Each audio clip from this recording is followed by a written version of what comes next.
everybody. That's right, man. Welcome back to the Bowfishing Buzz.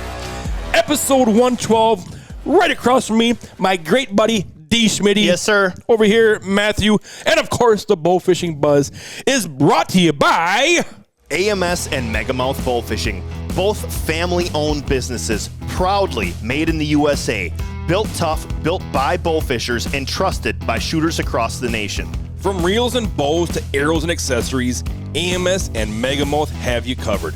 Take the fight to invasive fish with American-made bowfishing muscle. From first shots to big wins, AMS and Megamouth help make memories on the water that last a lifetime. And Matt, not to mention our fantastic sponsors for the Bowfishing Buzz. We've got Efficiency Bowfishing Lights by Outdoor Innovations USA, End Designs Leatherwork and Embroidery, and Painted Arrow. Everybody, we've been saying it all year. Yep. Take advantage. Absolutely. The Mag Pro H2O mount mounts right to your bow. You put a little magnetic strip on the back of your phone. It sits in there beautifully. You can film your bowfishing events with ultimate ease and use code AMS15 at checkout to save 15% on the Painted Arrow Mag Pro H2O mount. Absolutely. Yes. Absolutely. Yep. Matt, it is arguably my favorite time of the month because we are up here doing our podcast. I have been looking forward to it all week. We've got lots to talk about. We do have actually lots to talk about, even though it's November. Yep. It's crazy. Yep.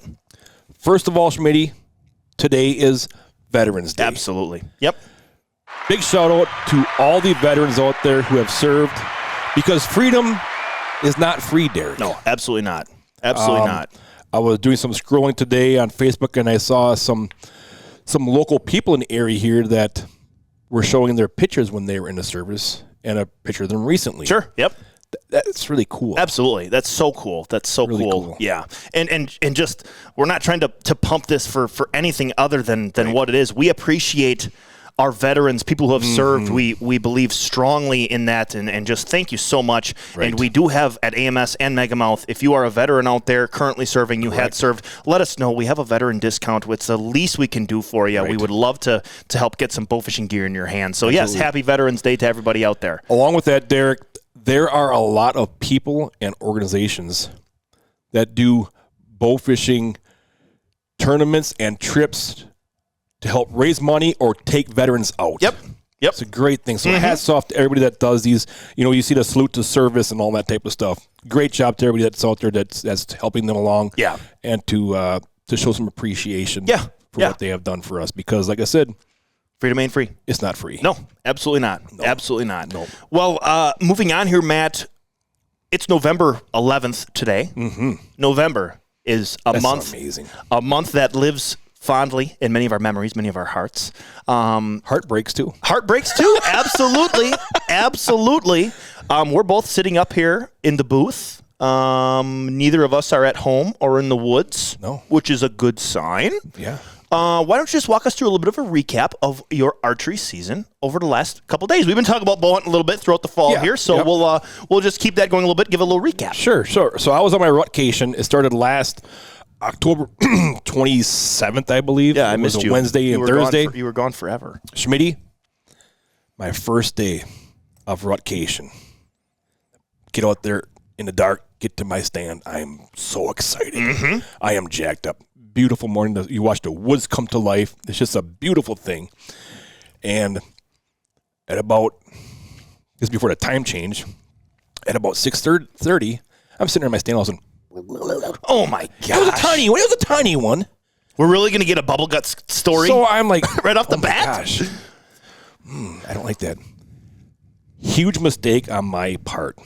I left my backpack in my truck 80 acres away. Oh, no. And that, of course, is where my teepee is. Oh, right? No. So I'm like, okay, I can deal with this. Okay. It's rutcation. I'm just excited, that's all. Okay. I'm excited. Yep. I was sitting there, and then half hour goes by. I'm like, oh, come on now. Is there deer movement to distract you from the fact that you might have to use the restroom? It was a little slow in the morning. There wasn't much action there. I had a couple fawns come through, and I'm like, oh, where's Mommy? And then there's Mommy, and a couple little bucks and stuff. And it just kept progressing to get worse and worse through the morning.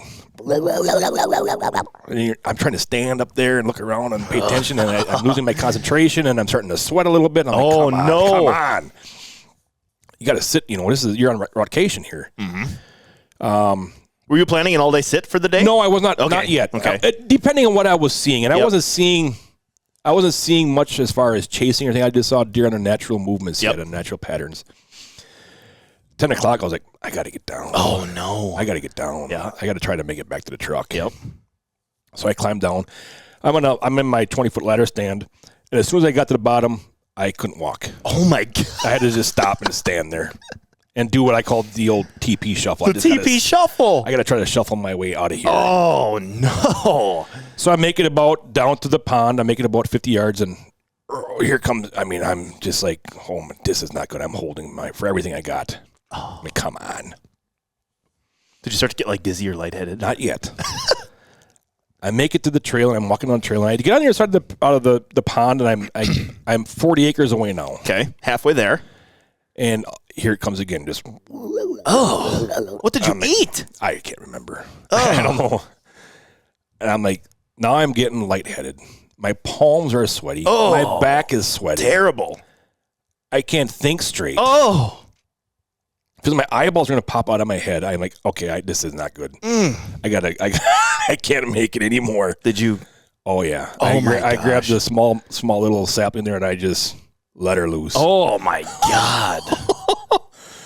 That's rough. So I had to take out my hunting knife and cut some of my shirt off. And you used your shirt. Yeah. You got to do what you got to do. I'm not a leaf person. I'm not. They crumble into little pieces. All of a sudden, you're itchy. Yeah, no. Yeah. But that was my first day of my rotation. Okay, all right. Well, we got that out of the way. How did the hunting portion of things go? It was terrible. Things were going great. I saw one of my shooters. I saw him 4 times in 3 days. Yeah. Wow. He walked around me. He wasn't chasing. He was just all by himself doing his thing. Okay. And he got by me. Late October time frame right now? Yeah, October 29th. Okay. Yep. Okay. And he walked around me both all my sittings. He walked around me and stuff. So I was like, dang it. So November 1st, Saturday. Yep. I'm out there, and it's another beautiful morning. I saw a couple small bucks, some does, and about 9 o'clock, I look to my east, and I see a doe walking towards me. Okay.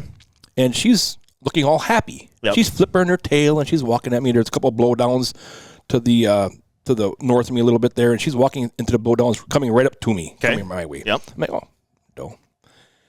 And, of course, this time of year, I'm more paying attention behind her. Sure as heck. There I see a dark chocolate body, head to the ground, walking. And you know that posture is a buck. Picked up my binocs. I look. It's the Big 8. Call him Junior. Junior. Yeah, because Dale Earnhardt Jr. drove the number 8 car. So, appropriate Junior. name. Okay. And he's coming. He's coming right at me. Oh. So binoculars are gone. I got my bow and all. I'm ready to take the shot when it's presented. Okay. The doe comes in and goes through some blowdowns to the north of me, and I'm like, don't go that way. That's going to take him away. And she's standing on the other side of the blowdowns, and he's now standing 30 yards just watching her. Mm-hmm. She keeps walking. He cuts and comes my way. Ooh. So he doesn't have to go through the blowdowns. Sure. And he comes by some trees, and I draw back. Has no idea there. The wind is hitting me in the face. He's looking to the north, away from my direction, looking at the doe. The perfect situation. I'm at full draw. He stops 8 yards. Oh my gosh! Wow, close. He literally stops with a sapling right by his left shoulder. And I'm thinking, do I wait and let him walk into the clearing, or is he going to, start dogging her? Mm-hmm. Is he going to push her? Yep. What's he going to do? Yep. And I'm looking through my peep, and I'm sitting there. I'm not at all, getting frazzled or nothing like that there. I'm like, I can make that shot. I can squeeze it right there. I can squeeze it in there. Yep. And I shot, and he blew like like how does do. Yeah, he did that and ran. I was like, I never heard a deer make that noise after his shot. Yep. And I watched it with my binoculars. He ran away down to the swale, and I turned and looked to see where I had shot. I see a bunch of white hair. Like belly hair. Yeah. Yep. And I'm standing there. I'm like, oh, shoot. Another 8-pointer come by called Flamer, and another small one. And then the albino came through there. Oh, wow. So I waited about 40 minutes, and I got down and went and looked, and I hit that tree. I just glazed the side of that tree. And it must have threw that arrow downward. and I gave him a haircut. Yep. No blood or anything. No blood on the shot nothing site at all. No, Okay. nothing there. Yep. I was like, oh my gosh. Yeah. That honked. Damn, freaking the ups and downs roller coaster of the rut. Yep. And then so that was Saturday. Hunted Sunday. Monday was a windy day. Tuesday, November 4th, I went back into one of my stands on the back of the 80 there, and at 7 o'clock in the morning, a little before 7, I had a deer called Puss Boy came by. Yeah, he had a big pus sack. He had a big pus sack by his left shoulder, and then it eventually had popped, but you could still see he had something there, you know. Yep. And he came walking by at is a 10-pointer. He's got a busted G3. He's got a split G2. Yep. Deep split on him too. Yep. And he came walking by, and he was walking by at 12 yards, and I grunted. He stopped broadside, and I shot, and he ran about another 12 yards and stopped, and I could see the blood pumping out, and he just tipped right over. Was toast right there. You smoked him. I shot him at 12 yards. He ran 12 yards and died right there. That's crazy. That's crazy. It was a good deer, Matt. You seem like that really was a nice. great deer. I was very happy. Yeah, very happy. Absolutely. Called my dad. My dad came out there to help me. We spent the time out there gutting it out and dragging it out of the woods and all that stuff. And by his rib, okay, where that was, when I was gutting him out, I saw a big, like, where it heals over, you know? Yeah. I saw a big chunk inside there by his rib. Sure. I thought, there's going to be a broadhead in there. Yeah, okay. So we ended up, we took him back home, Dad and I did. We skinned him out, and we cut that rib out. We started cutting into that. It was just a bunch of hard calcium. Really? And everything, yeah. Some kind of weird injury or something. So while we were skinning him out, he had a big bruise on his hind quarter also on the same side. Okay. I don't know if he got hit by a car. I don't know if he got in a fight with another buck. Yep. But yeah, that was Puss Boy met his match that day, and right now he's getting made at the Honey Barbecue Sticks and Hillbilly Sticks. Yummy. Yes. Mm-hmm. Yum. Well, that's cool. That's then I was out with my dad a couple of times, no luck there. I was out with my wife a couple of times, and no luck there. I did see one of my big 10 points that I call Omar. He came back, and I got to watch him one day, court a doe and stuff pretty close to me. And I filmed that, so that was pretty cool to see him come back in there. I was out trying to see if I could shoot a doe. And but no luck since then. But still, it was a successful rutcation. It was a great rutcation. I had a lot of fun. The only problem was, Derek, Wednesday morning I was going to go out to try to shoot a doe. Yeah. I get up at 5 o'clock. I went in the basement. I turned the lights on because that's where my hunting room is and that's where all my clothes are. Yep. And I turn the lights on and I see water all over our basement floor. We have a finished basement. There's a bar down there and a bunch of mounts and a TV and beautiful couches little basement. And all that stuff there. I see water all over our floor. Found out that our water heater had broke a line on the bottom side and was just spewing water all night long. And right now we had to have a restoration company come in, and the flooring is all torn up, the walls are all torn up, the carpet's all out in my changing room, the hardwood flooring is all out in the basement. There's fans running down there right now. An insurance company had to come out and look at everything. My gun cabinet was sitting in water. So my guns are all upstairs on a bed right now, just laying all out there. So that was kind of a bummer, but there's nothing you can do about that, and that's what we have insurance for. Yeah, so. right. Yeah, that's kind of a suckaroo. Shoot a deer, you're on cloud 9, and then you have to deal with that the next day. That's a suckaroo. Yeah. But otherwise, it was a great vacation. The weather was fantastic. We had a couple windy days in there, but it was a great time. Great time. Yep. Cool. Yeah, that's awesome. And you? November 2nd. Sunday. Been hunting hard all season. Putting hours in and whatnot. Sunday was an extremely windy day, but I had a wind I could slip into a little spot. Beautiful little Heidi Hole food plot. It's not that small. It's like a half acre. I'm sitting there. Movement was slow to start the day. I think the wind had a little bit to do with that. I kind of thought, the rut's going on. It's starting up.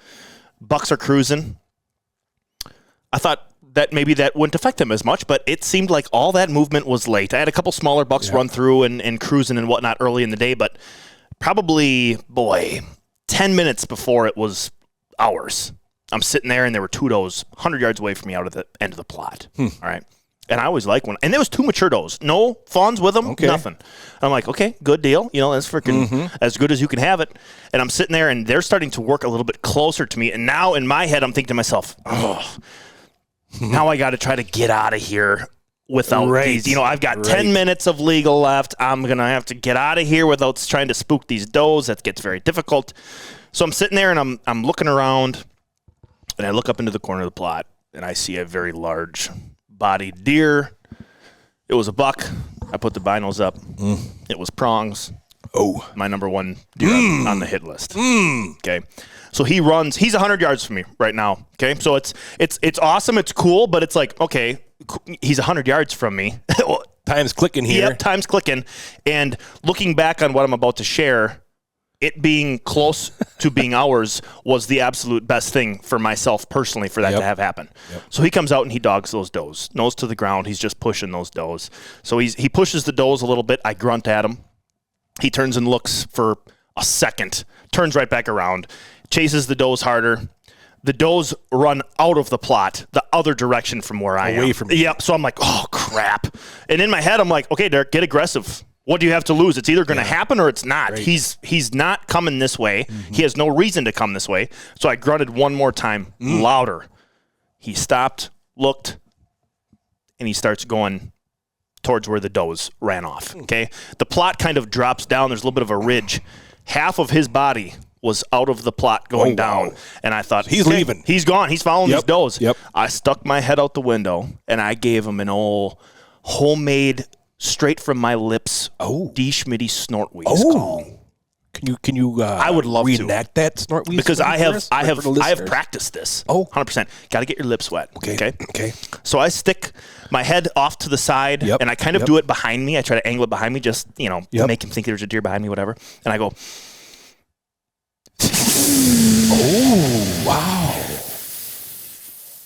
Oh my goodness, that was beautiful. I see his head turn up. He comes back into the plot. He stares my direction for maybe 10 seconds. That head drops down. He goes, "Bah." No kidding. Here he freaking comes. I'm like, oh my God, it worked. Okay. So he ended up working his way into 30 yards. Oh my gosh. I shot him. Everything felt good. He tore off like a bat out of hell out of the plot. And I'm sitting there listening. And it was windy, keep in mind, very windy. And I'm hearing nothing. I'm not hearing anything. Okay. Whatever. Would have loved to have heard him fall in a bunch of crunchy leaves or something. Yeah. Heard nothing. So I pack it up, go back home, mom and dad, we bring lights. We come back in maybe an hour later. We go out into the plot where I had shot him. I'm like, all right, he was somewhere around here. I just hope we can find some blood. Mm-hmm. Dad goes, there's a bunch of blood right there. And here there's just, and Matt, you could have had a 3-year-old follow that blood trail. Nice. That dead meat just ate him up. He ran 50 yards, and there was prongs. I was able to harvest that deer. He was a beautiful deer. I filmed him during rifle season last year as what I would assume was his 3-year-old deer, and he blew up this year into a mainframe 10-point deer. It was just like a very good, it was typical rut behavior. He was pushing does. He got upset with those does, in my opinion, were not in heat. Otherwise, he wouldn't have left. Probably wouldn't have came 100 yards. Well, he came 70 yards in total and just completely abandoned them. The snort wheeze worked, and it was just awesome. It was really cool. We recovered that deer. It was fantastic. So we're both tagged out. We are. It was a very fun couple first days of November. Corey Tobin here at the shop shot a beautiful deer. I think that was right around that same time, maybe a couple days before, end of October, maybe Halloweenish time frame. So yeah, we're back up in the booth here. We're at work again. Vibes are great. We got deer in the freezer. Yes. So we're, congrats to you, Derek. And nice congrats job. to you. Thank you very much. And I hope everyone out there that has been in the deer woods, I hope you either had success or hopefully can have success. Right. And by all means, people, right now, you might be dealing with the lockdown stage. It's a very difficult time to be in. But I will tell you this from personal experience. When those big bucks break out of that lockdown stage, after they're jumping from doe to doe to doe, and now there's not many left in heat, buckle up. Yeah. Because that week before this Wisconsin rifle season, when there's a couple of does that need to be bred yet, the fight's on now. It can be very, very good. People think, first week of November didn't kill my deer. I guess we got to wait for rifle season. Get in the woods, people. This week calling can be very effective. Yeah. It can be a very fun time to get out in the woods. And that's a great point, Derek. The time I was off there that week and a half, I was able to see the routine how of everything rut. Happens with the rut. Yep. I saw my bigger deer the end of October cruising around looking. I saw them with some does. Then they were gone for 3 to 4 days. Then I got them on cameras again. Then I saw Omar again. Right. Now he was gone. Yep. Now I got a picture of him again this morning coming back across the road. Oh, cool. So it's just really neat to see this. Yep. And I think it was fun to see. I want to touch up on something. one of our listeners, Ben Gates. Yep. Okay. He's a bowfisher from Wisconsin, Derek. Oh, nice. He sent me a picture. He says, hey, check this out. He says, they used their airboat this past weekend to haul out something a little different than rough fish. Oh. Yes. Ben was hauling out some backstraps with his airboat. As him and some of his buddies, they doubled up on a couple of bucks, and they used their airboats. Oh, my gosh. How cool is that? Yep. So I congratulated Ben on his success, and his response was, we took a couple of bucks to Barreltown. Heck yes, Ben. That's what we like to hear. Barreltown is not only for carp. That's right. It can be for bucks, So that was cool. whatever you need. That was cool. Yep, that's cool. awesome. That's very cool. Congrats to Ben there. I have one more thing, Derek, to ask you. What do you think about this? Okay. I listen to a lot of hunting podcasts, okay? A lot of these guys say, yeah, we went to the farm and we got to go to the farm and hunt the farm. You know, we got to go here. We got to the farm and hunt. Yep. Okay. What if there's no... Do you have a farm where you hunt? I do refer to the property as the farm, 100%. Yep. Do you have a farm? No. Nope. But I'm 75 curious. years ago, it was a farm. Okay. My great-great-grandparents, it was a cattle farm. There's cattle pastures that to this day are still, they look like a cattle pasture, you know? And we just always call it the farm. To me, that's just dropped down generation to generation of people calling it the farm. I was just curious of what it is. The farm thing was, because where I hunt, there's no farm, there's a shed. So do I say I'm going to the shed? No, well, and I also think with the tractor things that I'm doing now, all the planting I'm doing for deer only, you could call it a farm because I'm out there doing farm type things. Because I always tell my wife when I'm going, I said I'm going to the 80. Yeah, sure. And then she knows where I'm going. Yeah. Because I hunt in a couple different areas. And when I say the 80, she knows that's where I'm hunting. Yeah, I was just curious because everybody says a farm. Like, well, you're hunting the woods, not the farm. I do think that gets dropped down from generation to generation, like the family farm. That's not everyone is, there's not nearly as many farmers right now as there was 80 years ago. But at some point, that was probably farmland and we're going to the farm. Great-grandpa said that. Grandpa said that. Your dad said that. Now you just say it because it's what you've known your whole life. I think that's kind of a big play with that. So, all right. Yeah. And just to let you know, we're going to be going back to May for this podcast. Okay. And we're going to we had a sit down with Brody Brossman. Oh, yes, absolutely. Yep. We've had it in the can here, waiting to use it. To do it. Yep. We're going to talk to young 12-year-old Brody Brossman. That's Corey Brossman's son from Interlocks Outdoor TV. Yep. And we're going to go back because he competed in his first AMS Big 20 tournament this past year. Yeah. And so that's going to be on here as well. Will we later do that on in the podcast? Okay, towards the end of that podcast, we'll play that audio. Yep. Okay, cool. Absolutely. Yep. Well, Matt, I would like to talk about something with you. Okay? Yeah. For anyone out there that follows the Megamouth social media pages, you may have been seeing some weird, cryptic, mysterious posts over the last couple months. Last week, I posted a teaser that was probably the most revealing. Great word. Yes. And just so far, a couple people maybe are on the right trail, on the right track of thinking what it is. All I'm going to say, Matt, is we have a absolutely amazing product that we are going to have in December here. We're talking 1 month. We're going to have this product ready to rock and roll. We might open some pre-orders on the website. I want everybody to know that it is American made. It's made here in the States. It's made with we have a collaboration of some people here that we love and trust. Their values, their morals are very similar to us. Family owned. And we have a really exciting announcement that we're going to be making very shortly. And I just want everybody to be aware that if you're not following those Megamouth socials, get over there, check it out, look at that teaser. We've got something really cool. The Megarex will be making its appearance here very shortly. So yes. One thing I will also say, limited quantity. Absolutely. For this year. If you find out what it is, you see what it is, you like it, you might want to get that order placed just because they're probably going to go pretty quick. They will. So. Yeah. Yep. I can't wait. More teasers coming on. Yeah, absolutely. Yes. Yeah. Keep an eye out for that. For sure. For sure. Yep. Derek, we have some great news for the youth bowfishers out there, as well as adults. Yes, absolutely. As well as the adults. As well as just the bowfishing community as a whole. This is great news. We are excited to announce a new youth bowfishing tournament that will carry on the tradition of what was once the greatest youth event in Eddyville, Kentucky. Yes. The Jared Ashmore Youth Tournament. For 16 years, that tournament was brought together young bowfishers and families from across the country, and while it sadly came to an end last year, its legacy will soon continue. Yes. Youth are the future of our sport. Introducing new kids to bowfishing and teaching them the values, techniques, and purpose behind it is vital for continued growth and success for bowfishing. So mark your calendars, everybody, for Saturday, June 13th, 2026. The new tournament will follow the same format and same location as the original event. Justin Cook's goal is to honor and build up upon the strong foundation that Andy Cardwell established over the years. The new tournament will be called the Bluegrass Bonanza Youth Bowfishing Tournament. That is so cool. And a huge hats off. Applause, congratulations. Yes. Thank you so much to Justin Cook for having the values, the morals to want to continue something like this, because that tournament was so cool. So many memories. Yes. And Justin is going to continue that moving forward. That's so cool to see the community pick up that tournament and continue its legacy moving forward. Right. Yep. More great news. Oh my gosh. We just have all kinds of great news. Holy moly. We shot deer. We talk about our new product, the Mega Rex. We've got the youth tournaments coming back. Good grief. This is regarding the dates for the 15th Annual AMS Big 20 Tournament.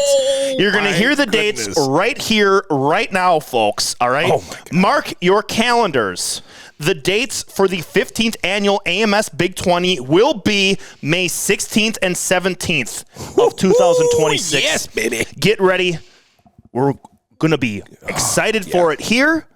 We can't wait. Yeah, same location. It was somewhere around those dates this year. Was it same weekend? It was right around that same weekend. Yeah, for the last couple of years now. It will be at the AMS headquarters, just like it has been the last couple of years. The formats will be very similar. That time of year can be absolutely ridiculous for guys getting on fish. We are very excited. We decided on those dates, and we're ready to rock and roll with them. So get your calendars ready. We can't wait to see everybody again, and we'll start. We start game planning for that tournament already now. We're already working on things to improve it and get it ready to rock and roll. So very cool. May 16th and 17th. And just keep checking the AMS Facebook page for tournament information, like pre-registration when that all starts and stuff like that. We'll be getting that out there. So, May 16th and 17th.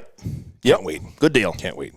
Schmitty, before we move on, I've got some kind of fun and interesting facts on common carp. Okay. All right. You're just going to share them with me? I want to share these with you and our listeners, Derek. All right. Carp. I found this very interesting. They can hear extremely well. Better than most fish. Due to a special bone connection between their inner ear and swim bladder. Really? Yes. A special bone connection between their inner ear and their swim bladder. Wow. That lateral line I know has something to do with vibration pickup. Yeah, I know like sharks and stuff, they got that vibration thing on their nose area. It's sensitive up there and stuff like that there. But, that makes you wonder sometimes, making noise in the boat. Oh, yeah. I just think of all the years of running generators and a fan, troll motors under the water, and having something clink on the side of the boat during the daytime when they're spawning and stuff like that. You know, but carp can hear very well. I'm just a little side note of that. I remember the first time we went down to Kentucky, we were chasing big heads. My first time, it was you, me, and Dennis Red, and I remember we shined the light and we saw one. We're using our Spec Ops mounted. We see it, and then you play the sneak up game. And as we were sneaking, I said something to the effect of, at this volume level, at what I'm about to say, I said it this loud, I said, that looks like a good fish. And I remember Dennis turning around and being like, you gotta be quiet. You gotta be quiet. And we shine the light, and guess what wasn't there? The fish we saw. Gone. So that's what I think of when I hear that these, that was regarding common, but, a lot of these fish are smarter than what we give them credit for. That's right. Carp have taste buds all over their lips and barbels or their whiskers. Yes. They can taste mud and distinguish food by taste before they suck it up. Wow. Interesting. They have a expansive palate, these carp do. Now, this one here makes sense. Carp recognize faces. Okay. What? Carp have long-term memory and learn to avoid certain areas. This opens up So all when they kinds see of me looking in the doors. water, they're freaking busting tail on. When they look up and they see Matt Schillinger's face, they get out. When they look up and see me, there's not nearly the fear factor. They're like, all right, we're probably pretty safe here. We got a 10% chance of something bad happening. Goodness, Let me ask you this, Matt. Do you think there could be any correlation? I'm not going to name the lakes, but you're going to know exactly what I'm talking about. There were areas that we could go shoot a lot of fish 10 years ago. Okay? Those areas have just... It's to a point now where we barely go check those areas because over the years, those fish have just not been using those areas. Yeah. Do you think there could be any type of correlation of those areas getting pounded all night during the summer and those fish just... They get harassed night after night after night after night. You're not going to sit there and go to an area if you keep getting bullied and beat around and being harassed all the time. You're just going to avoid that area. Yep. So much smarter than what we give them credit for. They are. Carp are very smart. They are. Yes. Carp are ecosystem rototillers. When feeding, they churn up sediment, pulling plants out by their roots. And, of course, that releases phosphorus. That algae blooms. The mud stirring increases algae blooms and clouds the water, reducing native vegetation and damaging habitat for native fish. Common carp are considered invasive in most U.S. states, which is why bowfishing for them is allowed and encouraged to help native ecosystems. Yep. Now, this makes what we were just talking about. Carp have long-term memory lasting months, even years. What the so heck? That falls right back into what we were just talking about, what you just said. Yep. They remember feeding locations and times. Yep, I believe that, 100%. Returning on schedule like cattle to feed in a trough. Yep. So, put that in the back of your memory card. If you happen to be out one year and you see a lot of carp in a certain area, mark that location down, mark that time down, and go back the next year at the same time. Right. I bet you that will increase your odds of finding more fish. Yeah, absolutely. That's something to always watch. And it might not be in a location that you necessarily think is going to be the spot that you're going to go shoot fish at either. Right. Yeah. Okay. They can distinguish shapes and colors. Yeah, you've said this before. They learn which color patterns or palettes mean food as well. What have I always said there? You yell at me for wearing too brightly colored of a shirt. During the daytime? During the daytime, yes, during the daytime. Yep, that is interesting. Yep. Listen to this. Carp can filter 12 plus gallons of water per hour through their gills while feeding. 12 gallons per hour. Yep. Think of that over the lifespan of a carp. I mean, that's ridiculous, that number. And then times that by a million because that's how many are in the body of water you're on. You want to talk about releasing phosphorus. You want to talk about a serious rate. Invasive bad news. Holy cow. Yep. A big carp can produce over 30 pounds of drag. Wow. But that's not a problem with the Megamo 3. No, it's not, baby. We've measured that drag. It is upwards of 80 plus pounds. Wow. You can rip those fish through the water. Absolutely. Interesting. I like the little megamouth add in there. Yes. Very nice. Carp eggs stick to everything. Plants, birds, legs, nets, boats, and that right there helps spread the carp eggs. Absolutely. Do you remember, Matt? We were actually shooting the buff spawn this year with Jana and Jules. And I remember somebody shot a fish and there was some weeds on the arrow and we lifted the weed up. Yeah.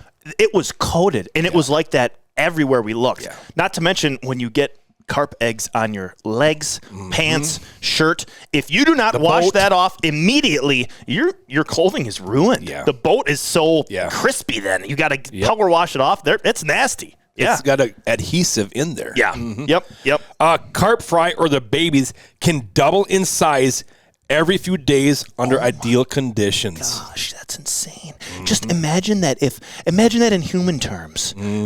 Yeah. You give birth to a child. The child's 8 pounds when you give birth. The next day, it's 16, 32, 64. After a couple of days, you got a 300-pound baby? That's wild. That is crazy. Now, Derek, the reason I brought this up, these little facts on his carp, is because you recorded something the other day, and you're actually going to be posting it on social media here. Yep. that I thought was very interesting and for our listeners to hear about bow fishing and why you think bow fishers should get more credit. And I do think, I like to do these little bit of, instead of just a teaser or something funny or quick or a product shout out, I do like to dive deep in the weeds here and just spread some information that I can find as to why bow fishing is important in the entire conservation portion of the waterways. So we can play that for you guys. That was just something that I found that I thought was very important. So let's go ahead and play that. Yep. All right. Let's talk about something pretty freaking serious.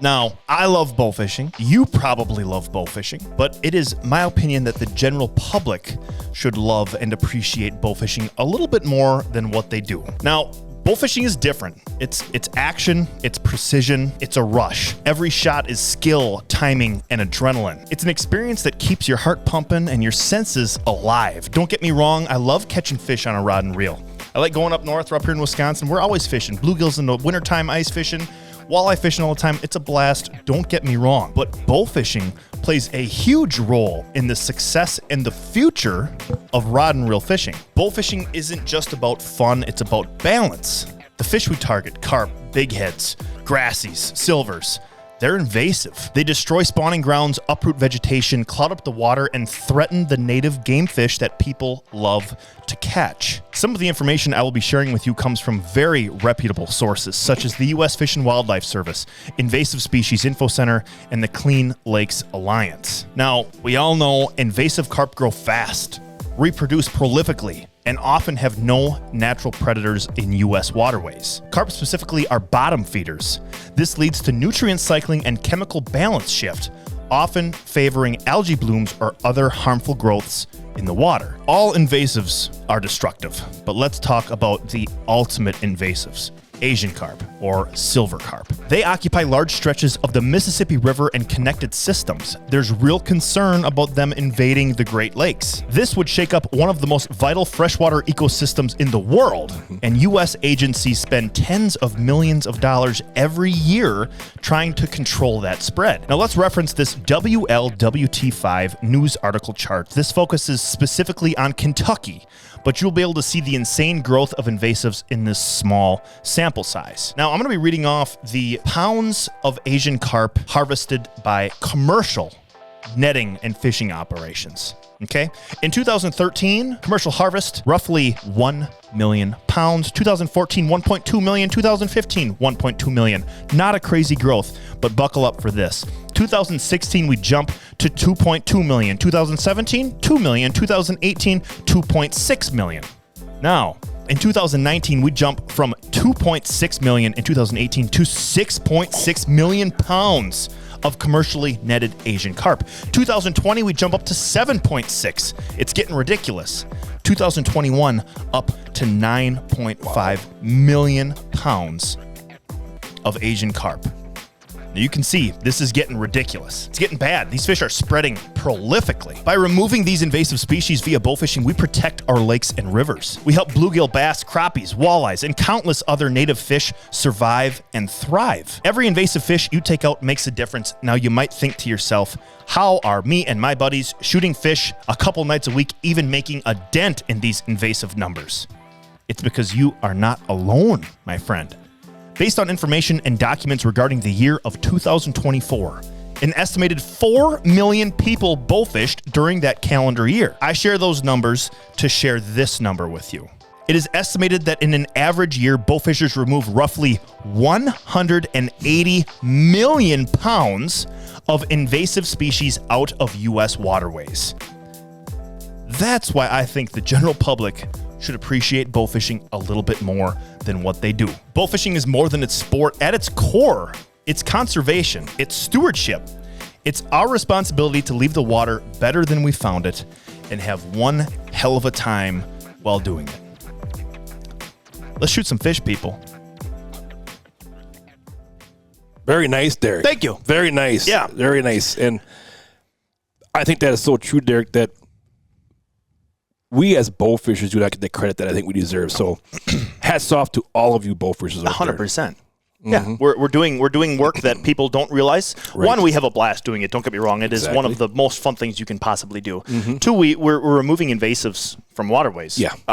You've experienced it, Matt. I've experienced it. Sometimes you'll go to a boat landing of a certain body of water, and there'll be a lot of fishing boats there, and you get the side eye. Oh, yeah. You get the side eye of, what are these guys doing here with that big, loud boat?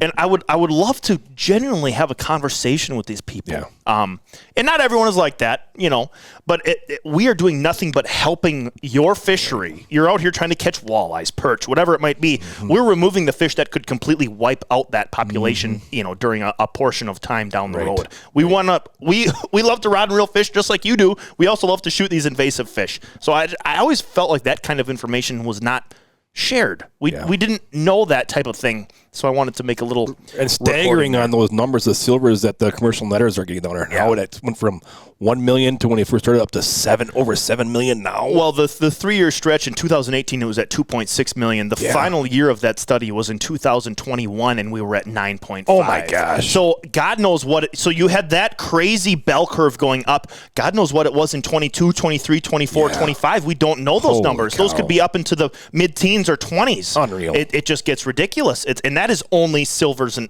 silver/Asian carp that they are referencing in one state. So those numbers are mind-boggling. Incredible. They were when I found them, at least. Good stuff there. Good stuff. Yeah. So Good I tell you what, Matt, we will get. Oh, he's giving me the finger to stop. Well, I was on a rutcation. Okay. I was heading home after one of my nights of bow hunting. Okay. Yeah. And I had the radio on. Yeah. Oh my God. And I heard a song that came on. Did you, man? Yes. Really? And I thought it was Big and Rich. Okay, I love Big and Rich. I love it too. Save a horse, ride a cowboy. I thought, absolutely. Here we go. It was different. It was different, Schmitty. I have no idea what's about to play. Okay. So I had to save this song. I went and found it and I saved it. And I'm guessing you have it available to play right now, don't you? Oh my! What are the odds? Wow. Crazy. Okay. Are you ready for this, Schmitty? I don't know, but I guess we're going to see. All right. You ready for this? Yep. Here we go. Let's go bowfish. Let's go bowfish. Let's go bowfishing. Let's go bowfish. Let's go bowfish. Let's go bowfishing right now.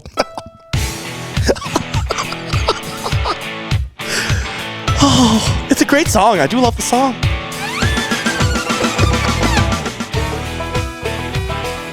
Yeah.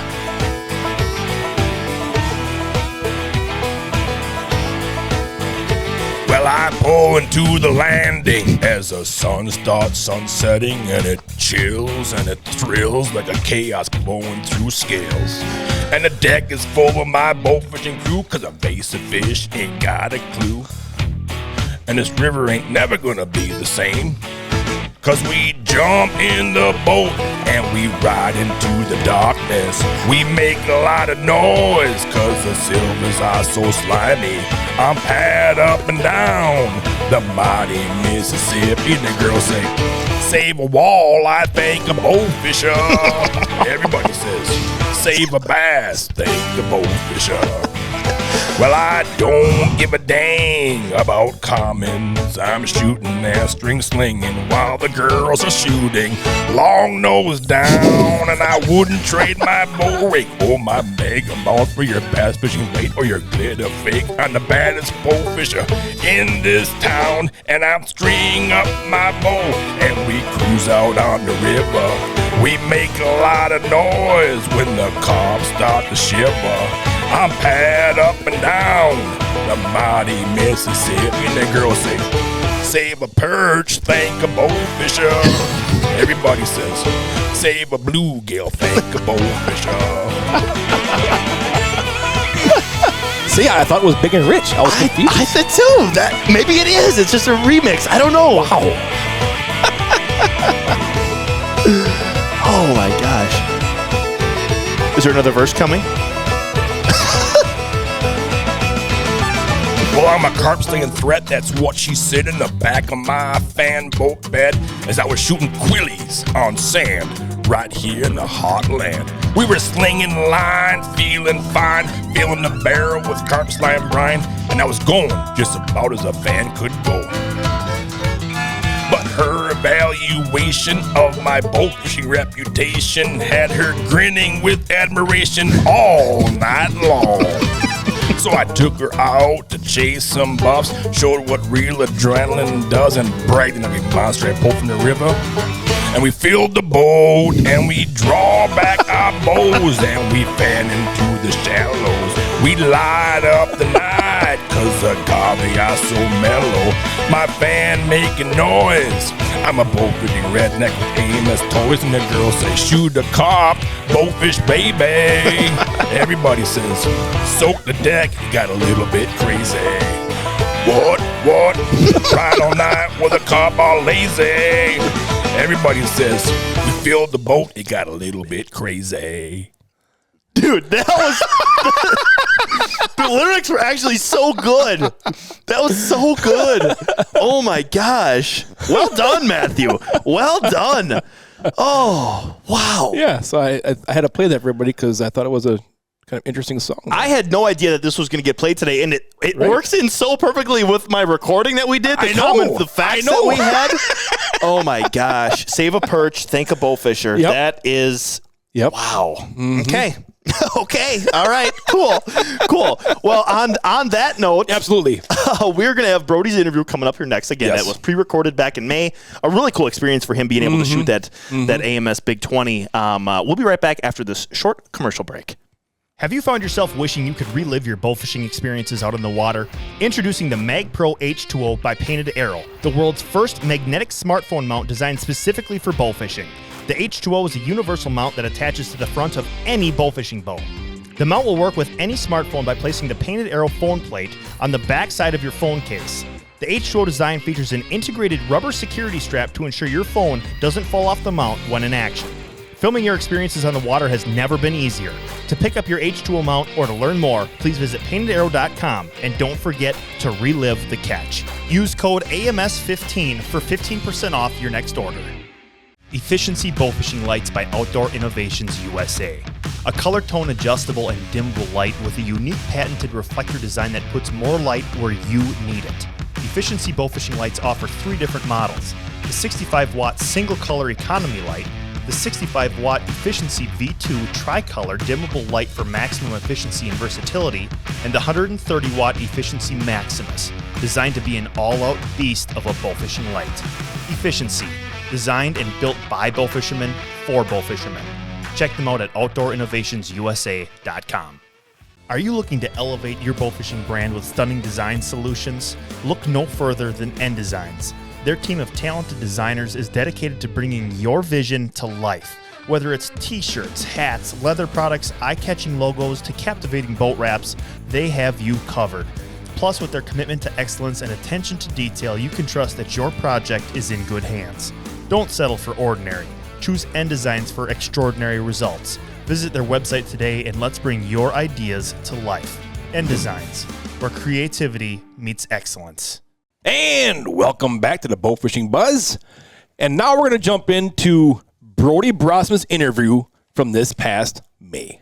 Right? Matt, we have 2 people joining us here in the studio. Why don't you introduce our special guests? Well, I don't think they really need much of an introduction. No, because they don't. Corey has been on TV for several years. Interlock's out there host, Corey Brossman, and his boy over there, Brody Brossman. The legacy. Yep. Absolutely. It's so wonderful to see you guys traveling on the roads, enjoying your adventures together. I mean, that's wonderful stuff. Yeah. That really is wonderful stuff. Seeing him harvest all these deer in different states with you, I imagine you're behind the camera on almost all that stuff. So when that happens, memories are just instantly made. Forever. And it's got to be amazing. Memories forever. I mean, we're capturing it not only on the video audio side, but, you know, the Facebook, social media, we get to keep that going and relive those memories when they pop up a year later. But, you know, super proud of both Cameron and Brody. Cammy kind of paved it all. Yes. You know, she's 16 now. She's at that age where, you know, dad's not the coolest, and you know, she's worried about school and her future, which is great. Yep. But Brody fits the, you know, kind of fit right there. But, you know, the crazy thing we talk about this is, you know, it's been over 20 years, so I've been doing it longer than Brody's been alive, and y'all been a partner of ours before the kids were even thought of. So That's cool. Before I was working here, they were AMS. Cindy and Jeff were partners with you guys. Yeah, most likely they were made while I was wearing an AMS shirt. Spawn. Yep. But the reason that they're here, everybody, is because you guys just got done joining us up here for the 14th annual AMS Big 20. Yep. This was Brody's first tournament That he was in. that he competed in. You were up last year with Brody, but he didn't compete in it. Yeah, you babysat. I babysat, and we had a great That time. Mexican food was good. It was, wasn't it? Yes. So, Brody, tell our listeners how old you are, what you enjoy to do, where you live. Give the listeners a little background on who Brody Brossman is. All right. Well, my name is Brody Brossman. I'm 12 years old, and I get to travel around the country, soon around the world, going to Canada in August. My favorite thing to do is fish, bowfish, hunt. There's nothing that beats any of that. That is awesome. And trap. And trap, yeah. Yeah, that's right. Just started the trapping business how long ago? A couple years? 3 years, yeah. 3 years now. What's the name of that? Brody's Baits. Brody's Baits. Gotcha. How cool is that? Get that little What's plug that? in there. What's that? I said shocker. Yeah, right. Brody's baits, not Dad's baits. Or, Brody's Baits. So do you sell that? Do people buy that? And what do they set their traps with that to catch critters? Yeah, we have all types of baits. We have coyote baits, bobcat baits. We have raccoon baits, which my personal favorite is the raccoon baits called DP Buffet. And you just put a little bit in your DP, which is a dog-proof trap for raccoons or possums, and a little bit around it for a little bit of appeal. And the reason that we call it DP Buffet is if you go to a buffet, you might not want chicken. You want fries or burger or pizza. Or there's so much different Ingredients. stuff into that the raccoons or possums love. Well, I tell you what, if I ever was walking around the woods and I smelt the DP Buffet, you might catch me in that. You're gonna have a 280-pound raccoon in your trap. Wow, that's awesome. That is really cool. Just hearing you talk, Brody. One, you're living my 12-year-old dream. Like if I was doing what you were doing at 12, holy cow, that would have been fantastic. That's so cool to see. You do not sound or talk or act like a typical 12-year-old. I'll give you that. You're a little bit smoother on the mic than normal 12-year-old kids. I've been doing it all my life, so I've always had a lot of practice with this. I've been trying to move schools because a lot of the kids in my school aren't country. They don't like what I do, so I've been trying to move schools. So I went homeschooled, so I can even travel around more. That's nice. He hates his superintendent. Superintendent. That's me. If you're seeing this, I tell you, he doesn't listen to his teachers real well, but he gets a lot of days off though. So here we are, and like I said, we're enjoying every moment. I'm truly blessed to have a couple of kids that love the outdoors, and to have partners like y'all that really support the youth of bow fishing, in particular, and it's great. It meant a lot to me to bring him last year, to kind of introduce him to a lot of the bow fishermen. A lot of them follow us on Facebook. Right. And, he is living a lot of dreams that we all had as young kids. Absolutely. And it's amazing. So if you're listening, your kids sit next to you, listen to those kids, let them follow their dreams, whether it's baseball, don't ever, knock them, because Brody's 1 in a million, and the child next to you or in the back seat could be that next 1 in a million. Right, so, right. let them go for it. Absolutely. That's cool. awesome. That's cool. So, Brody, I would like to hear how your first bow fishing tournament kind of went.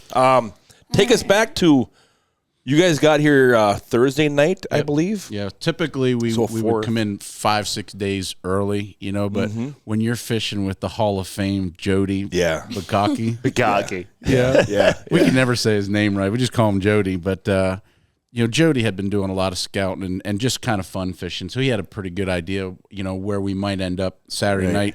But yeah, go ahead, Brody. Go ahead, Brody. Give us a rundown of how everything went. all right.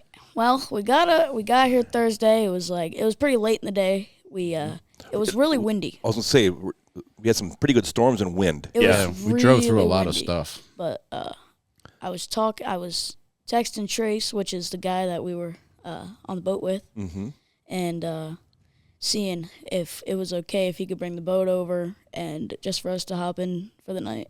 And he brought the boat over to the boat launch, and I got dressed up in my Buc-ee's costume. Oh, of course. And we went out that night. I think we shot 64 dogfish. Oh, my gosh. goodness. Wow. I think 8 carp, 2 gar, so not much gar. Those are good practice. Yep. But It was to get the ice, to get Yeah. the It dust off the kid. it was a good practice. It was really good practice. I shot really bad in the start, which isn't a really surprise. I haven't bowfished for a while. Like, I was 4 foot down. It was really bad. But after I got the feel for it, I was like, all right. And I hit shot after shot after shot, and I was like, all right, I'm ready. So after that, It was about 2 a.m. We Okay. quit. We quit about 2 a.m. All It was an right. early It night. wasn't- Sure. it wasn't too late. The next day, we were just talking tournament, just what are we going to do, like where we're going to go, what our average weight might be. was. Yep. And, We were all really concerned about the weather, which Yes. most of the All of participants us- were. Yeah. all of us had our phones out looking at the weather app. Right. And I wasn't worried. I was outside crappie fishing. Uh-huh. That's great. So as far as weather, we weren't really looking at having any severe storms because those had already pushed through. Yeah. But we're looking at some big temperature Temperature changes, drops. big temperature Yeah. drops. There was still windy. Yeah. The barometric pressure took a big swing on Yeah. us here. Yep. So were you looking at maps, Brody, with the guys and trying to figure out where the wind directions are going to come from, where you kind of need to be? So all 3 of us were kind of doing different things. One person was checking the temperature. I was checking the wind, and I don't exactly know where Jody was. But we were just trying to see whether thunderstorms would roll in, if the wind would ramp up or not. Direction the of the wind was a big temperature, thing. Yeah. The temperature would drop or raise. Hopefully it raised, but we didn't get much raise in temperature. No, we didn't. And on top of that, I mean, it's no big secret. We're down on the river.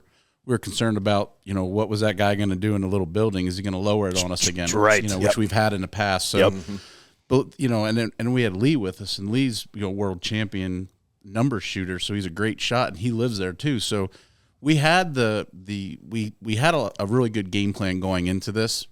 The big question, along with 70 some other boaters, teams, was what's going to happen when that temperature goes, because all week these guys have been on big fish. We all know that, including us. Tuesday we're getting photos from Trace and Paw with these 30 and 35 pound fish, and he's like, they're everywhere. He's like, we're sitting good. So we were, we had the pedal to the metal from Pennsylvania out here. Yep. And Brody was right there with us. We kept him right in the loop, try to teach him as much as we could, because there's a lot that goes into a tournament. It's not just about going out there and, Brody just figured, well, I'll just ride around and shoot the fish when they swim by.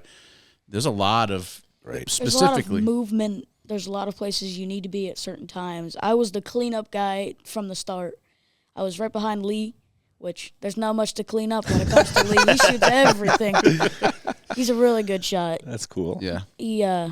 But after that, it was a couple hours, and we got a couple carp and a couple dogfish. After that, I would every time somebody would shoot something, I would move up to the front, which is a privilege. I was so happy as soon as I moved up to that front. I'm like, You're up in the shooter I'm up with spot. the big guys. You're in the hot corner now. Yeah, I never get that spot. I can never figure that out. I've been with Matt. I've been with some great people. They don't let me up there. You were in that spot. I think it was the very first U.S. Open.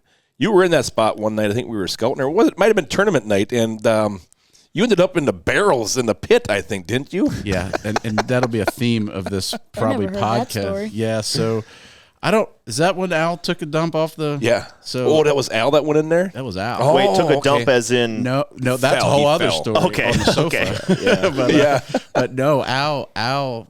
We love Al Brusky, and poor Al was up on the film tower. And back then, the film tower ran the same length as the boat. Yeah. So Al was, I don't know what Al was doing. If he was, I don't know we don't know what Al was doing, but we turned around and poor Al tumbled, 7-8 feet into the fish Down barrel. to the pit. in the F&F? In the F&F boat?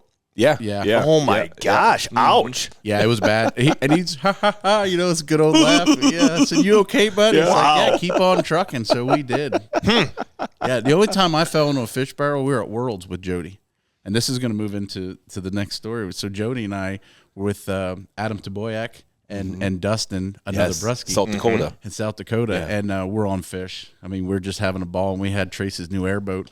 And there's no brakes on an airboat, as many know. And Jody, he's wide open, and he's coming into a cove, and he was probably going a little fast. I'm standing up on the platform where you would sit, because I'm the backup, and I've got the two young guys and Jody up front, and Jody hits a rock, and it stopped that airboat on a dime. Oh. This isn't funny, but it is now because everybody's okay. Adam looked like Superman through the air, right? Who weighs about 110 pounds wet. Yeah. And then Dustin, God love him, tried to put his hands down and literally did some kind of an Olympic gymnastic move. Oh, my gosh. And was completely flipped up over? Yes, but his head's underwater, and he's going. I fell into the fish barrel right next to the gaff, and Jody's holding on to the sexy stick, so he's fine. Oh. Well, Adam stands up, and we all come up, and everybody okay, and poor Dustin's still he's down. under the water. My gosh. If he let go, he was going in completely. Oh, my gosh. So Big Jody grabbed him, and I think he ended up going in regardless, but it was only like, 2 foot of water, but still, you're at the start of this. Yeah. So it's going to be cold. So fast forward 1 year. You get your babysitting Brody last year. We're with Jody again. Trace gets on the front of the boat.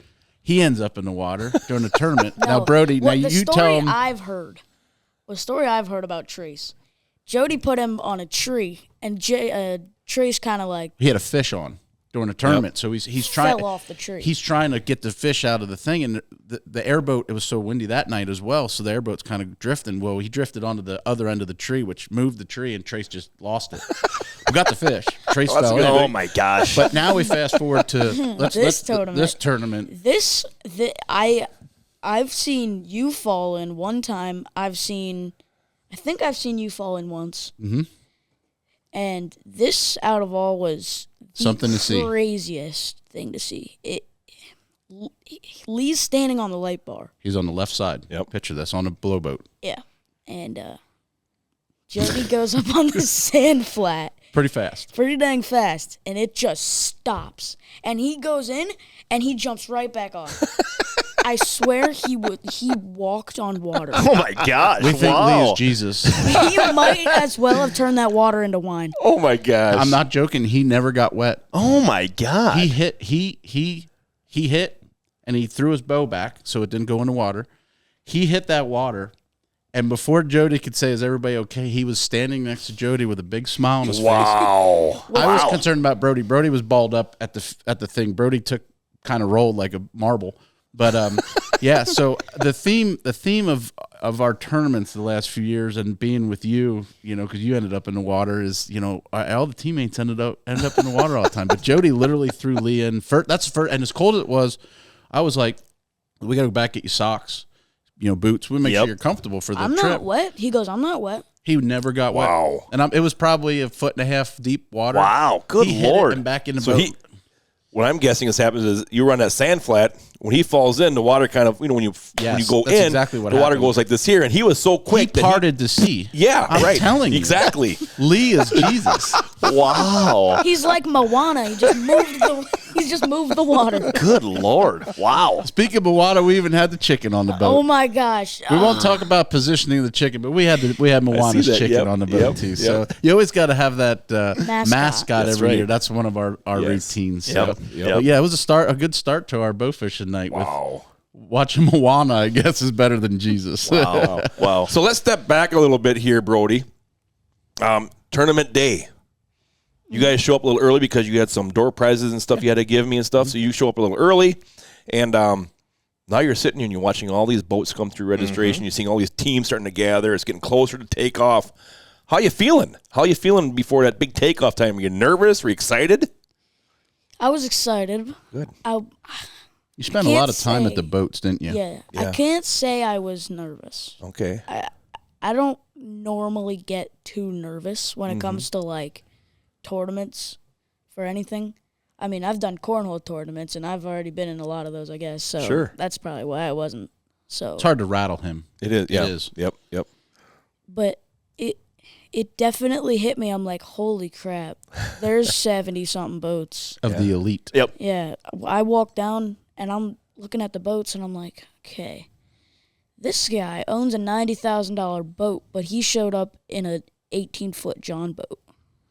He knows something. Oh, the mind games. Getting that, yeah. Yep. He figured some things out quick. There was some guys that, there was a lot of behind the scenes talking. Yeah. So Brody's picking up on that. Yep. One of our friends is like, I got concern. Brody, and of course, Brody's just all ears.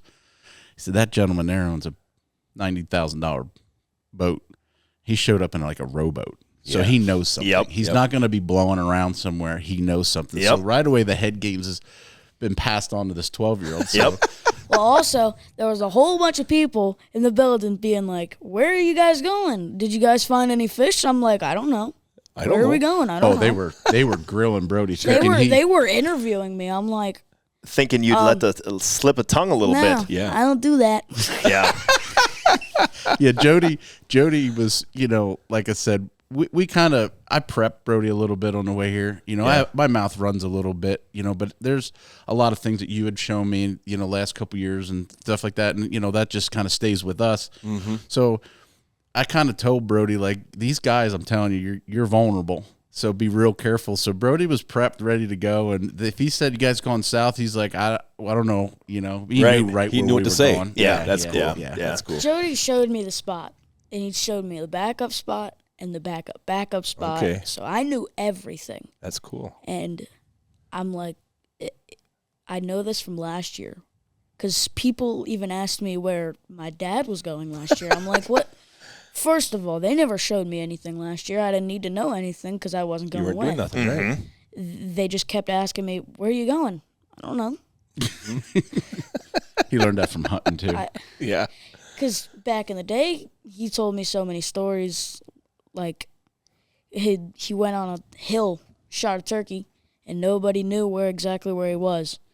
And he was with his dad. His dad goes, oh, we were over here, there. Yeah, Then we were down there. Oh, and then we finally got it on that hill. But he's like, no, we didn't. We got it on this hill. And he told me if I ever did that, he would be pretty mad.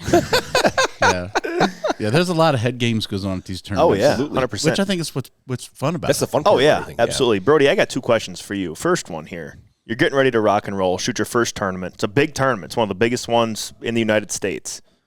What's your bowfishing setup look like? As far as your bow, your reel, your arrow, what are you using? Well, I'm using, what's it called? The hooligan? I'm using an American flag hooligan. You Gotcha. can't take that bow out of my hands. That's why he never good. knows the name of it. It's because it doesn't have any, It's Brody's bow. It's a, one of the original American flag. Yep. Brody's very If patriotic. that bow ever broke, I would beg for you guys to make one more. Yeah, he loves that bow. It's like a signature bow. Yep. But Yep. my setup, I got that bow. We took the retriever off of it for this event. Yeah, the retrievers are good for stingrays, but learned they're not the best for carp. I feel like the Mega Mouse are way better when it comes to carp. Using a interlock arrow with Watch it. They got a lot of good points here. I was waiting for him. He didn't know how to get around that question. Yep. But he grew up on a retriever. Yes. Like I Yep. have. I don't normally choose what I get. He's just like, all right, you're gonna have this on here, but the one thing I get to choose is that bow. That's just. And we introduced him to the Megamouth last year. You did. Yes. I was going to say, that trip in Green Bay, was that the first time that he was shooting it? Yeah. Yes. Yeah. Yep. And now he's starting to understand, it's got its place. Okay. Oh, yeah. And obviously when you're trying to shoot an 8-foot stingray, the Megamouth definitely can handle it. It's just not enough line. Sure. They run how far? Yeah. Like 100 yards? So what we've learned is, we use the retrievers more for the saltwater for that big game style without going to the big game. And the big game works great, but I don't like to chase the float around as you've been with us. So by putting a larger bottle on, it's a lot easier for us to just handle those big fish, big stingrays. But when it comes to everyday bow fishing, carp, grass carp, things like that, boy, you can just, and he loves that, it doesn't have to push a button. You basically shoot it. And we've had zero issues. And Brody puts it through the ringer worse than I do. Trust Good deal. Me. Yeah, he kills a lot. I mean, he's out there shooting 60 to 150 fish a night. when we go, and he's constantly, and on top of that, take times 3 or 4 misses. So he's, no problems with any of the stuff, and he's done real well with that. And you like it, don't you? Yeah. That's cool. It's I don't know how to describe it, but except for amazing. It just it works so good when it comes to carp. Like it just you shoot a carp, all you got to do is pull the lever back and reel. It's kind of like the retriever with the lever, but and you shot big heads with it as well. Yeah. With Denny. Yeah, the big heads they run a little bit. Yep. But they don't. He likes to push that handle and show him who's boss. Put the brakes to him. You gotta That's right. Yeah. pull the bow back, reel, pull the bow back. It's like just like a fishing rod. Yeah. You gotta Yep. give them tension. That just reel in. pumping motion up and down, reeling your slack. Yeah. Yeah. Yep. So Brody, my next question here: what was your guys' team number? 19. 19. So you guys are in pod A. You're in the first pod. Okay. It's 5 to 6. Okay. We just got done with our mandatory meeting. Did a bunch of giveaways.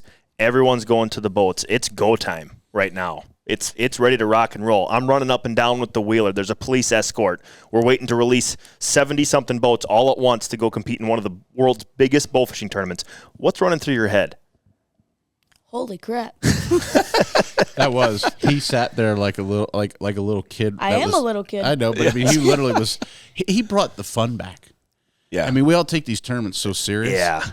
You throw a kid in that team, and you forget about all the okay, our fish, whatever. We'll talk about that later. But the fish didn't show up. It didn't matter. We had a kid. Right. We had fun. Yeah. So that's cool. he right. The holy crap was definitely the probably the feeling. I mean, he's crawling. We passed you. And what were you doing in the back seat, crawling over top of me? I was crawling over top of you and saying hi, be like, "Hey, Matt, how are you?" Yeah, he wanted to get his face in that live feed. Yep. Yeah, so sure. He was pretty pumped, and he thought it was cool, the race down the interstate. Lee, we're getting past. Go faster. Remember, he said, "Lee, you're only doing 73." Lee's like, "It's a 55." Yeah, right. We're being beat, but Brody's mad because he thinks the tournament's over because 3 boats are passing. Sure. us. Yep. I only seen one boat that day, and there was it was just before we pulled into the boat launch. We were looking, I was looking off to the side, and I'm thinking, I see a lot of boats. They were just regular, kind of like a bass boat, stuff like that. Glitter boats. We call them glitter boats. Holy crap!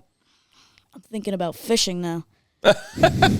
We just keep going, and there's a kid sitting outside playing with a sword or something and nunchucks. He's flipping around. I'm like, oh, that's cool. He looks over at the boat and he goes, his mouth just dropped. Oh my gosh, that's such a cool boat. Because we had Jody's you airboat. never see a boat like that just go past you where I'm from.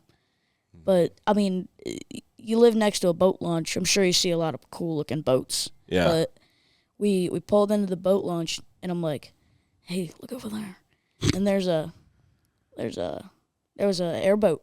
Oh no, it was no, there was an airboat. Oh yeah, in the guy's yard. Yeah, there was an airboat in the guy's yard, and I'm like, holy crap, that guy's got a John boat, a duck boat, and an airboat. Oh yeah. Wow. So we knew we were at the right ramp. The right. We were concerned. It was a public boat launch, but some of these boat launches are near houses. So with an airboat, sometimes it's a little bit of an issue. Right. Brody looks over and goes, "There won't be no issues here, boys." And we're like, "What?" And then here comes a mud motorboat, and I'm like, oh, here comes a guy, and they're like, that's all right, we're not ready yet to put the boat in. We were getting stuff set up still and getting our warmer clothes. Yeah.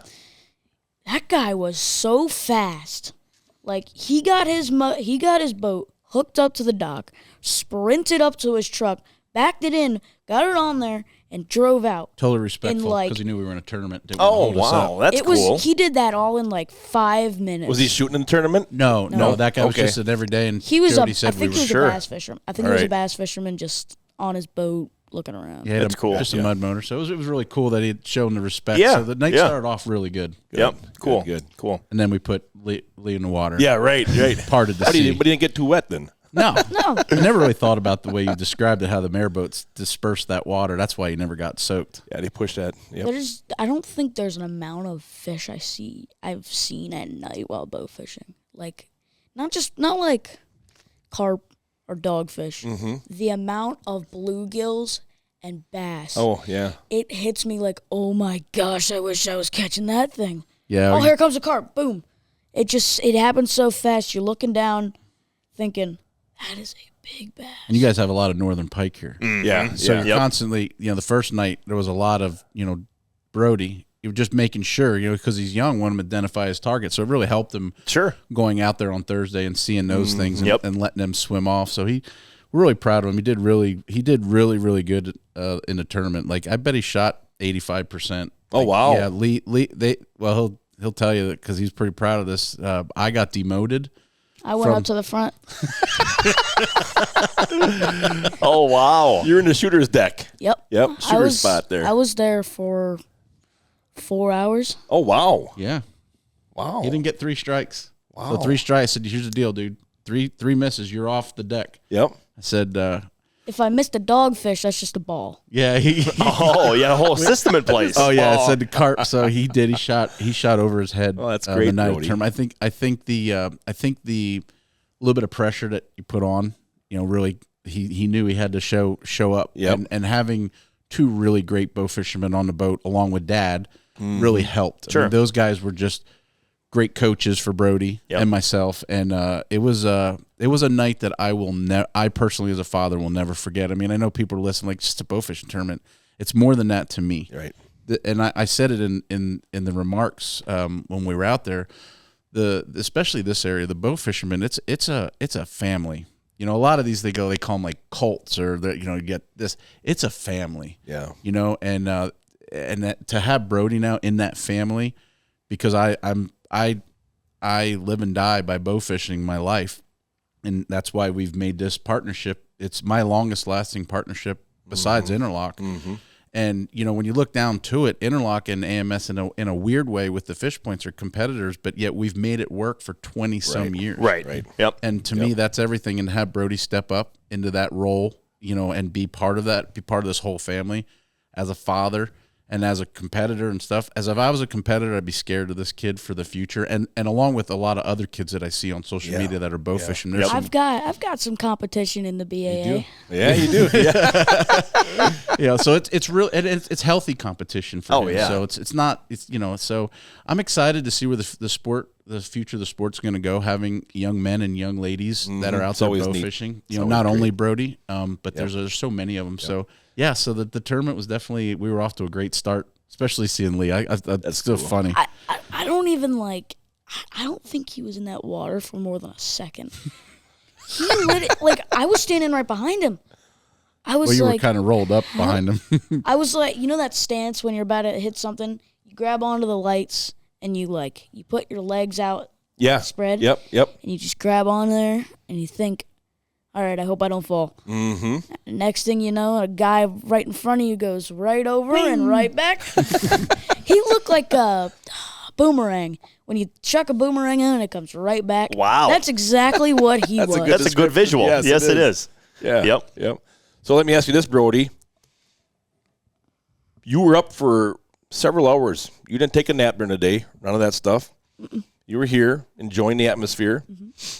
Did you get tired? I mean, the tournament's an all-nighter. It's an all-nighter. Did you get tired? I can proudly say it wasn't an all-nighter for me. Oh, okay. That's all right. That's just fine. He hit that 330 wall. Oh, yeah. So, we talk about the weather, and of course, the temperatures dipped. Mm-hmm. And, I went to sleep in the bow locker. Wow. Small enough. They put me in the bow locker, and they're like, all right, go to bed. I'm like, okay. So, about a little after, probably 3:15, we had 90% of our fish in the barrel, and it was too late to make a run to Plan B, which we were kind of waiting for that. As Jody put it, he goes, a lot of times when you're in a good spot, you want it to reload, and he's like, we just hope this spot loads, right? Because we had a barrel of fish, we had plenty of carp to weigh in, but we only had one over 22 pounds, and we knew we had like a 14 pound, we didn't have what we needed, but we were having fun. Right. You know, you guys have so many great side pots with heaviest this, heaviest that, that we're in the location we had a lot of opportunities, and we did have he had a very big dogfish. We had a nice quillback. It was 2 ounces off of the big one. Man. Yeah, so we knew we were, so that's what kept it fun for us. It wasn't all about the big 20 at this point. We knew, and of course everybody's texting everybody. So we knew we didn't have the big 20. We had the small 20. But and at that point though, we knew like some of the other competitors that are really top notch. They had been messaging, so we knew we were kind of in the middle of the pack type thing. Sure. But at around 3:15, like the fishing just came to a halt. Did it? Yeah. About 40 minutes of like where did the few fish we had go? And at that point, we only had 4 carp get away. Like the boys shot really good, and the 4 that swam off, we kind of left them go because they were 7-pounders. Yeah. So Brody started doing he didn't do this all night. He puts his bow on the light rail and he's got his hand on the cam. Yep. And I'm watching that because he had moved. He said, "Dad, I think you should take the front." So at that point I knew he's getting tired. Yeah. Yep. I looked back and twice I caught him. No. Oh, So I his said, head bobbing. He didn't want to ask, and we kind of said, "Brody, get back." So he sat in the captain's chair up on the airboat, and then he was out cold, and then I got the concern of rolling off into the barrel. And I was like, Not just that, rolling off onto the pedal of just the boat just going full throttle. Oh, sure, yeah, sure. So we were trying to think both safety for Brody and the rest of us. So Jody goes, "Put him in the rod locker." And I'm like, "Are you serious?" He's like, "Yeah." So we had our AMS cases, and they're nice and padded. Oh, yeah. So I slept on a life jacket or two, some AMS cases, and it was like the motel, hotel, holiday Inn. There we down go. On the water. They left the light on the for him. water. All it There stuck you go. out was his boots. Wow. I was about to be like, you know what, just close it. You guys are standing above me. It's the funny thing. I'm sitting, the deck is right here, and I'm sitting right here looking up, and I can I can hear them walking right above my head. I was like, oh my gosh, this one falls through. Probably Jody. Well, hey, if it would be lead, bounce right back off you real quick. But yeah, we only ended up putting maybe 6 more fish in till the sun came up. Yeah. They never loaded. Right. We were hoping that early morning we could get it, and we think we shot our last fish at 5. Oh, I bet it was 5:35. We put a 23. I shot a really, for us that night it was our biggest fish. I heard about it. It was you said the story about it was like sitting facing him, and he wanted it to turn, and Jody goes, "Shoot that thing," and he goes, just wait. It turns, and boom. He was waiting for that broadside shot. It was. I mean, it was just sitting there. Yep. It wasn't. They were very lethargic that night.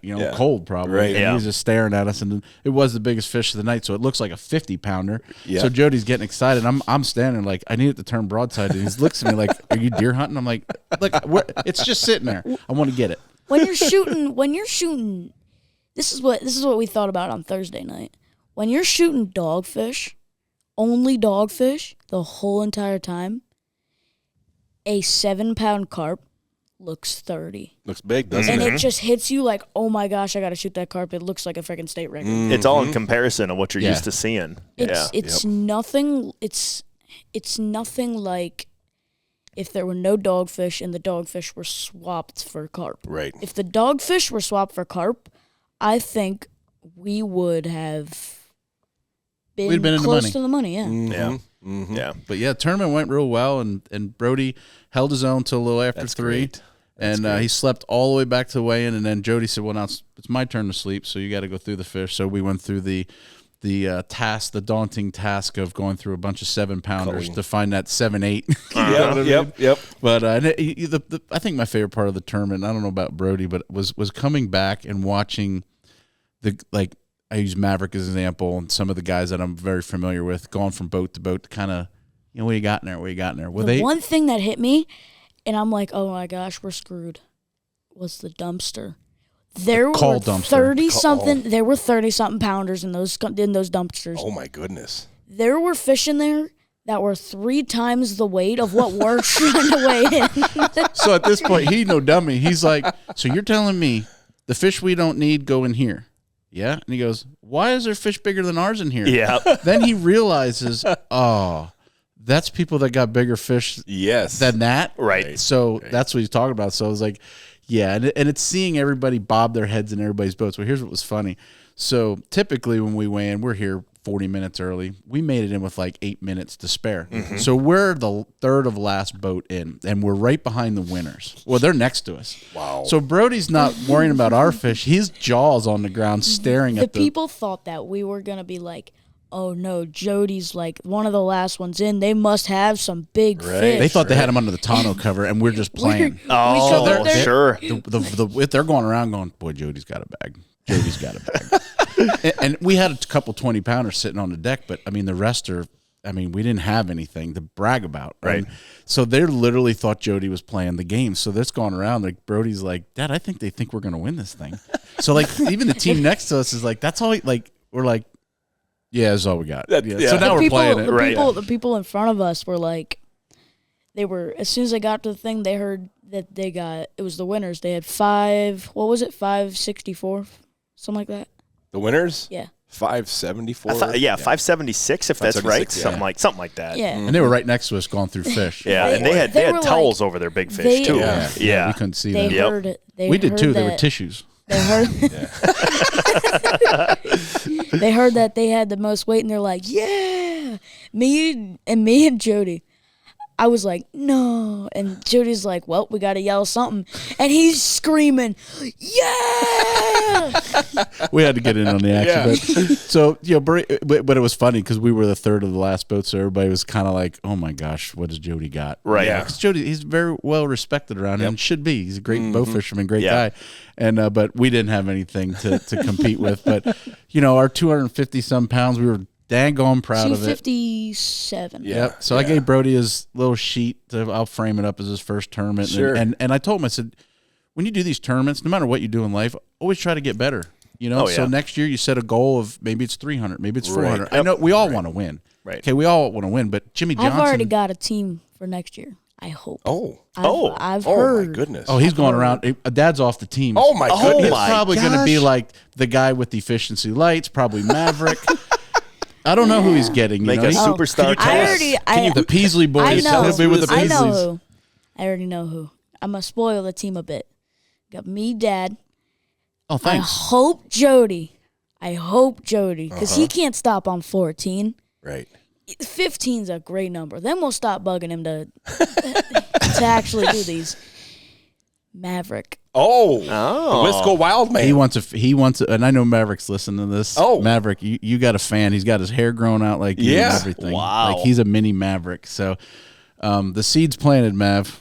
You get with Jody. There you go. I walked up to Maverick afterwards and I said, Jody's thinking about hanging this one up with us, not against us. Just getting to that point. We walk up to Maverick and be like, "Hey, you want to be on our team? Because Jody might not be next year." And he's like, "Yeah, sure, I'll get you one of those plaques." Yeah, that's what he told me. Wow, he was so confident. He's like, "Yeah, we'll get you one of those." Oh, plaques. that's cool. Yeah, that's cool. So we'll see. We'll see what the future holds. But like I said, can't thank you guys enough for putting on just a wonderful event in general and.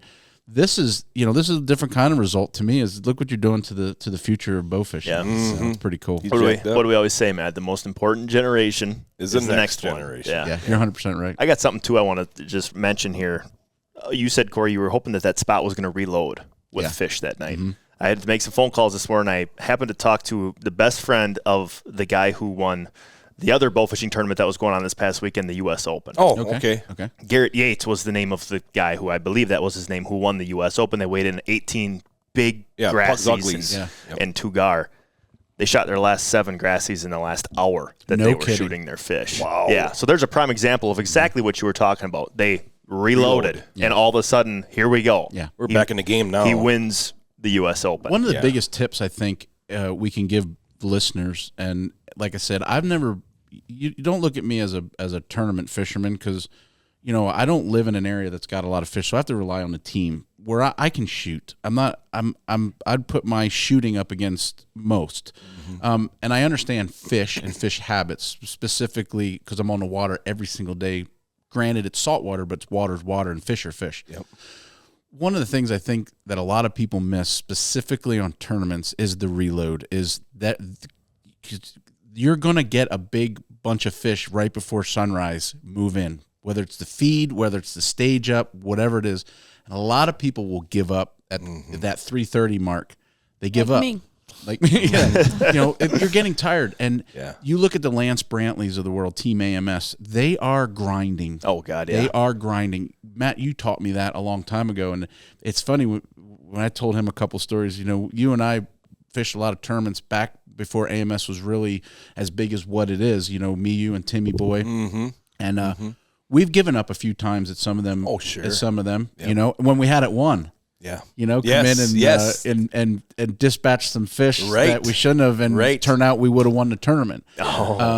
But do yourself a favor, put a sticker on your boat that just says grind, or put it on the limb of your bow.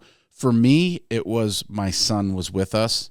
We got to keep going. We got to do our best for my son. If we set give an up, example. If I let Jody say, and Jody's a grinder, I promise you, even at his age, at 52, which he's not 52, but I'll make him feel good because I know he's listening. But you got to grind in a tournament. You got to grind, and you know what? That's a life lesson in my book. You got to grind. Right now, I've got 4 or 5 TV shows going. I've got Brody's Baits. We've got the charter business, and we've got Cammy's Tees. We've got a lot of business going, and we got a lot of things going in my life, including running, 11 Facebook pages. Okay, I never know which one to tag. It's like I'm just trying to go out and throw a ball with him. Like, hey, Dad, you want to go out? Hold on, give me 5 seconds. I got to post this to this page, this to this page, this to this page, and then I'm like, oh, God, and I'm glad you said this. Grind, but remember, family. Can we not? Can we at least listen one time? I want to go out on the 7 Nations. Oh, you got to remember which button it is now, Matt. The green one. We stared at it, so you got to. I like the new intro. All right, so with that, we're going to sound off with our great friends, Brody Brossman and his dad, Corey Brossman. They're not out there. Thanks for coming up and joining us up here at the AMS Big 20, baby. We'll see you next year. We hope you guys have a safe trip back home. Thank you guys. Thank you guys for everything that you do. Absolutely. I love it. You guys gotta start and end on this every single time. We might just have to. It's pretty cool. I like it. Very cool.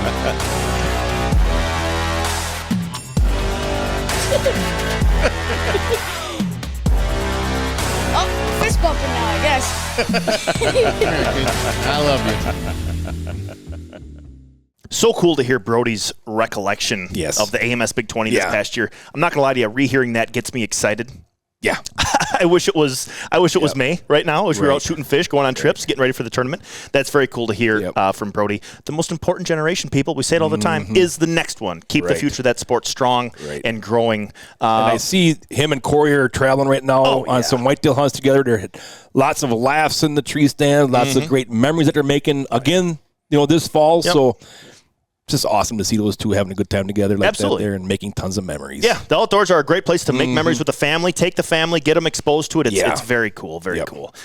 In wrapping up that portion of the podcast, Matt, now it is time for... Here we go. Let's get ready to rumble! Get ready for Fish That You Wish. Schmitty, this fish comes to us from the state known as the toilet paper capital of the world. Wow, okay. And the birthplace of ice cream sundaes. This state also produces 60% of the nation's cranberries and is known for beer farts and cow pies. Have a clue? Wisconsin? I'm talking the cheesehead state of Wisconsin. Let's go. This fish was shot May 24th, 2020 by Logan Gregoire.